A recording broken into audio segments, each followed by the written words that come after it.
Do you remember the hardest projects you worked on as a project manager with Cupid? Yes. Actually, all of our projects are difficult. No, I'm talking It's that the hardest. where you are actually the one person, like the point person responsible for everyone and everything. Well, actually, it's a collective effort most of the time.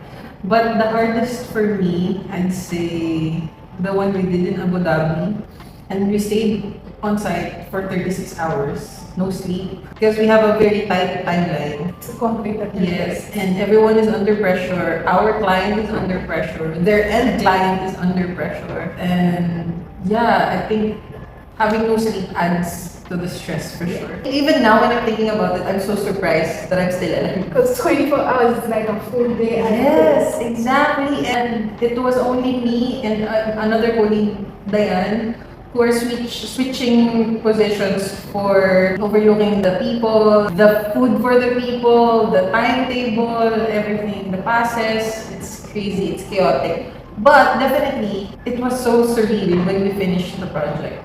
Yeah. It's so good.